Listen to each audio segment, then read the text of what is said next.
mangyayari, lagi kayong magiging updated, mga kabunyog, mga kababayan. Ha? Pag-usapan natin itong si Harry Roque. Pag-usapan natin itong si Harry Roque. Itong si Harry Roque, mga kabunyog,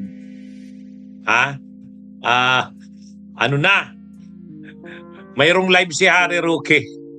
Sabi ni Harry Roque, nagpaplano na daw siyang umuwi sa Pilipinas. Nagpaplano na daw siyang umuwi sa Pilipinas si Harry Roque. Pero sa totoo lang, ko ang nasisense ko dyan kay Harry Roque, mukhang aarestuhin na siya. Alam niya na aarestuhin na siya, mga kabunyog, si Harry Roque. Ngayon, dahil alam niya ng delikado na ang lagay niya, babalik na lang siya ng Pilipinas. Bakit delikado na ang lagay niya? Ay sinabi na ni DILG Secretary Jun Vic Rimulya na denied yung political asylum application ni Roque sa Austria ay denied. At sabi nga ni SILG Jun Vic Rimulya, ina-apply na nila yung red notice para kay Roque sa Interpol. Pag lumabas yun, aarestuhin si Roque. Yun, mukhang alam na ni Roque na mangyayari sa kanya yan. Ngayon, nag-live si Harry Roque. Sabi ni Harry Roque, nalulungkot daw siya, nakukonsensya daw siya, nagigilty daw siya na yung mga kasamahan niya nakakulong. Halimbawa, si Marcoleta, si Mike Defensor, si Jingo Estrada. Tapos siya daw, nandun sa Dahig, ay sa Austria. Kaya sabi ni Harry Roque, pag may nangyari pa daw kay Sara Duterte, makulong ito, at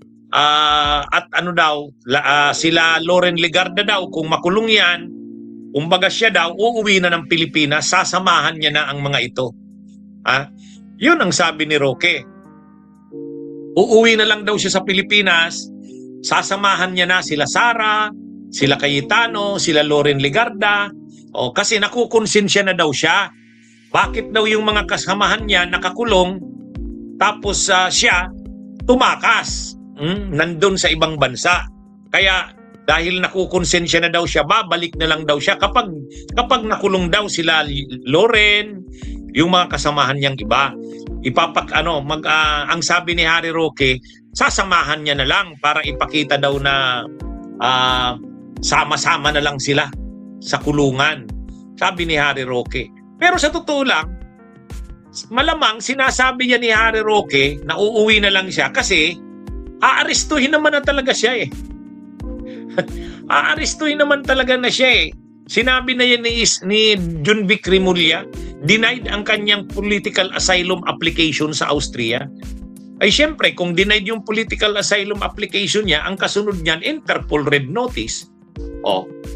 Ngayon, para mas nakakahiya sa kanya pag naaresto siya.